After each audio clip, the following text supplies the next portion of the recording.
Good evening, student. As you know, we have started the second chapter, that is issue of debenture. And yesterday I have given you a video regarding these two questions. I have already given as a video. And issue of debenture is not too much calculative, but one thing that we are going to learn today, it is collateral security.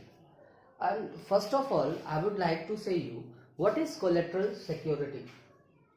Collateral security, I have written there, loans are taken by mortgage of the assets known as, I am going to recite again, loans are taken by mortgage of the assets known as prime or principal security.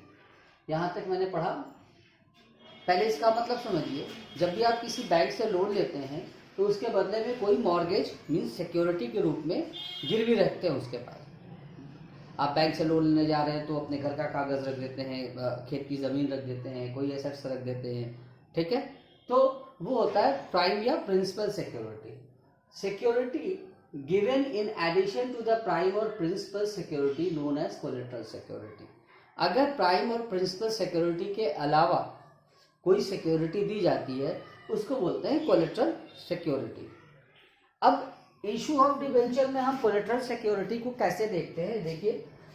Debentures मैंने पहला change किया है, debentures are issued as collateral security if borrower can not give any other assets as security. मतलब ये है कि debenture उस वक्त कोलेटरल सिक्योरिटी के जैसे इशू किया जाता है जब borrower कोई और दूसरा एसेट्स उसके पास सिक्योरिटी मीन्स मॉर्गेज के लिए नहीं दे सकता।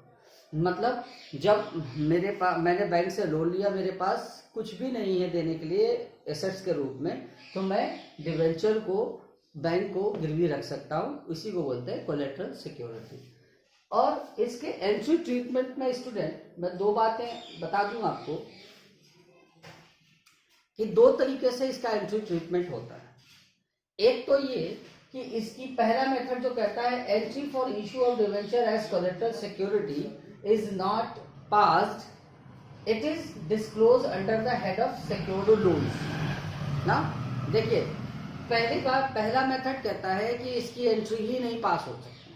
अब देखिए मैं उसको एक्सप्लेन करना चाहूँगा आपको कि कैसे उसकी एंट्री नहीं हो सकती और क्या वजह है। देखिए जब आप बैंक से लोन लेते हैं स्टूडेंट तो आप एंट्री करते हैं बैंक या cash account debit to bank loan,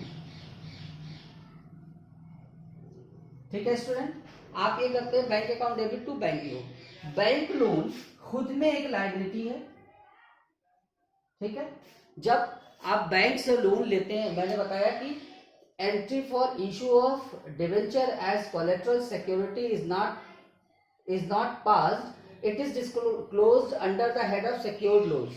मैंने बताया कि इसके लिए कोई एंट्री नहीं पास होती, उसी को मैं एक्सप्लेन कर रहा कि क्यों नहीं, लॉजिकल तरीके से क्यों नहीं पास हो सकती उसकी एंट्री। देखिए जब आप लोन लेते हैं तभी तो कोलेटरल सिक्योरिटी के रूप में, जब आप बैंक से कोई लोन लेने जा रहे हैं, आपके पास कोई सिक्योरिटी में देने के लिए कुछ नहीं है, तभी तो आप डिवेंचर को कोलेटरल सिक्योरिटी के जैसे इशू करते हैं। तो सबसे पहले बैंक से लोन लेने की एंट्री आपने ये बना लिया, तो अब ये ऑलरेडी एक लायबिलिटी है, ठीक। अब इनको जब आप डिवेंचर कोलेटरल सिक्योरिटी के रूप में दे रहे हैं और फिर से अगर आप डिवेंचर को वो करते हैं, इशू करते हैं, तो डिवेंचर का मीन्स जो डिवेंचर कैपिटल के रूप में, जैसे आप शेयर कैपिटल लिखते थे उसकी जगह जो डिवेंचर लिखते हैं, तो डिवेंचर का तो ऑलरेडी क्रेडिट बैलेंस होता है। तो पता चला बैंक से लोन लेंगे आप एक बार, और लोन एक बार बैंक लोन के रूप में आपके यहाँ लायबिलिटी दिखेगी, एक बार डिवेंचर के रूप में आपके यहाँ लायबिलिटी दिखेगी, ठीक है।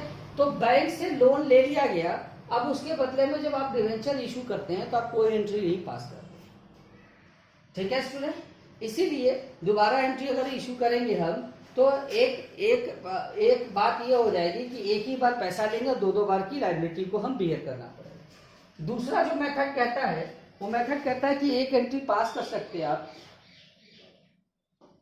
Debenture suspense account debit to debenture account. क्या चीज? Debenture suspense account debit to debenture account, जितना भी परसेंट का डिबेंचर प्रीफिक्स में हो, जो भी लगाओ 8%, 10%, 13%। इससे क्या होता है स्टूडेंट, जब आप अभी मैंने जो आपको ये चीज लिखी, it is disclosed under the head of secured loans.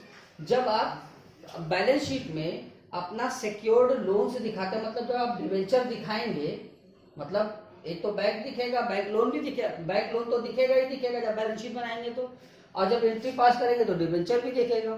तो जब आप डिवेंचर को दिखाएंगे तो नीचे लेस कर देंगे अंडर द सिक्योर्ड और लेस डिवेंचर सस्पेंस अकाउंट, ठीक है। तो डिवेंचर जितने रुपए का होगा उतने ही रुपए डिवेंचर सस्पेंस खुलेगा ताकि वो लेस हो जाए। तो इसका वैसे भी अगर एंट्री पास कर भी लेंगे तो finally means in the balance sheet इसका कोई मतलब नहीं रह जाएगा।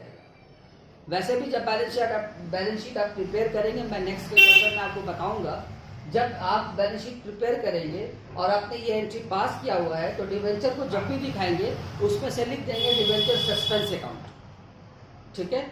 तो वो वैसे भी डिवेंचर का अकाउंट बंद हो जाएगा। यही है स्टूडेंट डिवेंचर।